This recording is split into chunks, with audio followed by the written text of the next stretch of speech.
بسم اللہ الرحمن الرحیم۔ اللہم صلی علی سیدنا محمد نبی الامی وعلی آلہ وصحبہ وبارک وسلم۔ دوستو، میں اپنی بات کرنے سے پہلے آپ کو کچھ وقت ماضی قریب میں لے کے جاؤں گا۔ شاید 1990 کی بات ہے۔ پہلی مرتبہ بابا سائیں سلطان آباد سائیں محمد علی کے گھر آئے تھے۔ اس کی ریکارڈنگ بھی دوستوں کے پاس موجود ہے۔ نہایت سادگی سے آپ نے گفتگو فرمائی، کیونکہ اس وقت کم دوست تھے، بغیر کسی اسپیکر وغیرہ کے۔ روحانیت پر وسیع گفتگو فرمائی۔ نئے دوست کافی تھے اور بات بھی نئی تھی، تو کوئی دل کے کانوں سے لفظوں کو سن رہا تھا، تو کوئی بے خبری میں اپنی رمز میں رہ گیا۔ وقت گزر گیا، نایاب بندے وقت نے ہم سے چھین لیے۔ یہ بات کوئی نئی بھی تو نہیں ہے، رب کائنات کا اپنا قانون ہے۔ دوستو، اللہ تعالی سورہ عصر میں وقت کا قسم لے رہا ہے۔ بات سمجھنے کی ہے۔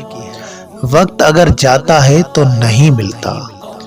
کہاں قدم تلاش کریں، قدم ملنا مشکل ہو جاتا ہے۔ کسی کا وقت لینا اور کسی کو وقت دینا کوئی عام بات نہیں ہے۔ دوستو، اگر کوئی دوست اللہ کی رضا کے خاطر آپ کو اپنا قیمتی وقت دیتا ہے تو اس کی اہمیت کو سمجھو، وہ کیا کہنا چاہتا ہے اور کیا دینا چاہتا ہے۔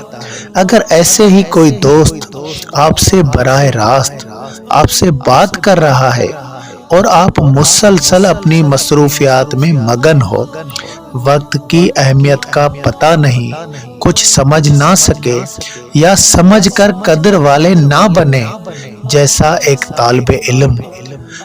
ایک طالب علم نے اپنی کلاس روم میں استاد کی موجودگی میں درس کو سمجھنے پہ دھیان نہ دیا، تو نقصان استاد کا نہیں ہوگا، ایک طالب علم کا ہوگا۔ استاد اپنی تنخواہ کا مالک ہے۔ نفع حاصل نہ کرنے کی قوت کو کھو دینا حماقت سے خالی تصور نہیں کیا جائے گا۔ آپ نے دیکھا ہوگا استاد کے بے ادب اور علم نہ حاصل کرنے والے دنیا میں آپ کو بھٹکتے ہوئے نظر آئیں گے۔ جیسا آج کل اکثر دیکھا گیا ہے کہ بندہ فون میں لگا ہوا ہے اور خواہ مخواہ اس سے بات کر کے وقت کا ضیاع کیا جا رہا ہے۔ دوسری طرف دھیان سے درس دینے والے کو ایسے لگے گا کہ آپ اس کو نظر انداز کر رہے ہو، اس کی بات کو آپ وہ اہمیت نہیں دے رہے ہو۔ دوستو، بس سمجھو، کہنے کا مطلب ہے کہ زندگی کے قیمتی لمحوں کے قدردان بنو۔ میں مخاطب آپ درود پاک کی محنت کرنے اور کرانے والوں سے ہوں۔ دنیا سے دل نہیں لگانا۔